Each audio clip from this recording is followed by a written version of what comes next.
Namaste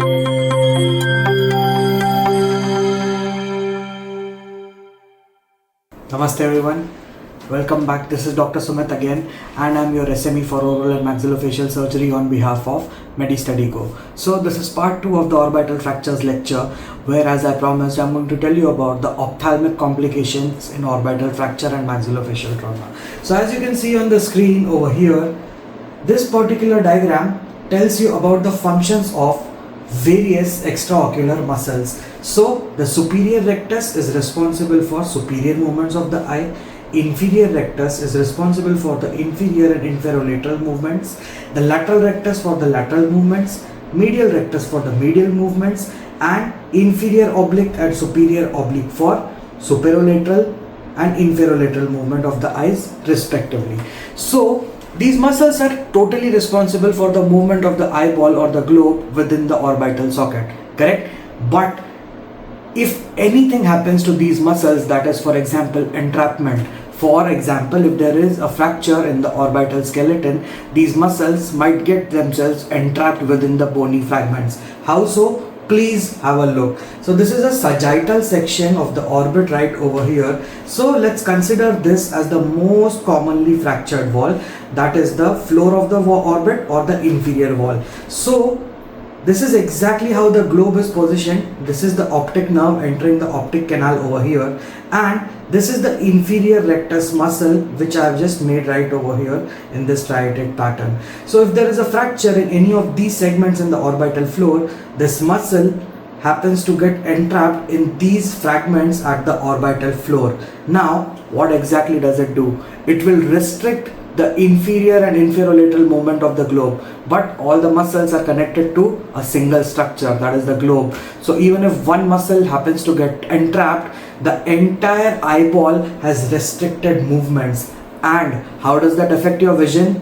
Exactly like this. Please have a look at this diagram. Okay, so this point over here where the axis of both the eyeballs meet, this is the normal visual axis, just for your understanding. Okay, and now for example, let's say there is an entrapment in this orbit at the inferior rectus level. So as the object moves medially or laterally, both the eyes will move along with it to accommodate this image. But if one of the eyeballs is entrapped, the uninjured eye will locate the object as it is, but the injured eyeball or the eyeball with the entrapped muscle will not be able to move as laterally as the object moves. And this is exactly why you will have two images. One will be the true image where the actual object is, and one will be the false image, which is also called as binocular diplopia.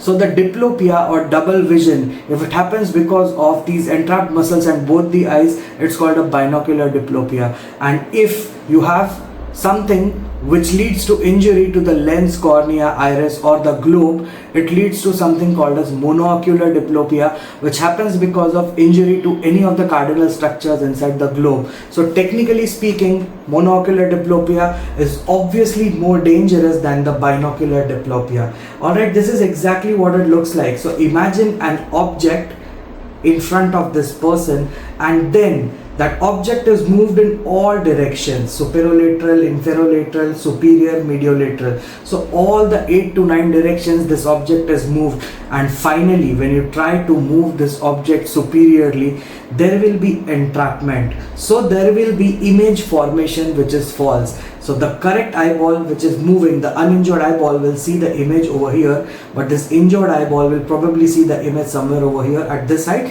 This is just for your example. Okay, this is just for your understanding. It's just an exemplification, but this is exactly how the binocular diplopia works. So what is the cause of binocular diplopia? Fracture in the orbital segments, and because of that the muscle entrapment.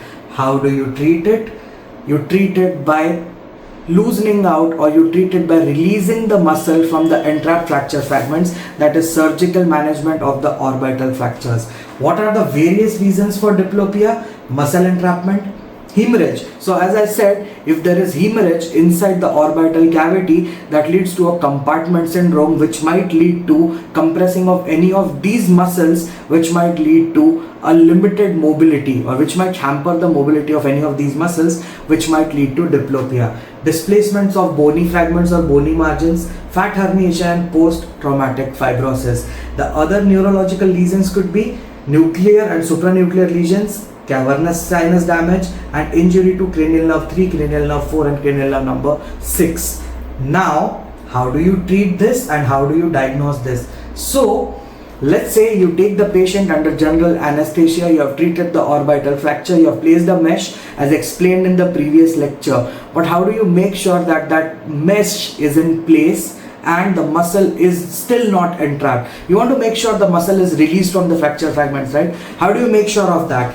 There is a test called a forced duction test, which means you hold the eyeball at this point, which is called the inferior fornix. Okay, this is the junction between corneal, this is the junction between palpebral and bulbar conjunctiva. You hold this junction and then you forcibly try to move the eyeball supero-inferior, mediolateral, as per your muscle entrapment. And if the eyeball is freely moving, that is a forced duction positive test. But if the forced duction comes out to be negative, it is a positive finding for muscle entrapment. And that is how you diagnose a muscle entrapment under general anesthesia. This can also be done under local anesthesia, but it's considered painful, so general anesthesia is always preferred. So this is exactly how you look for a binocular diplopia. There is going to be a false image and the patient is going to complain of restriction in gaze in all 8 directions. How do you release it? By treating the orbital fracture and the bony segments.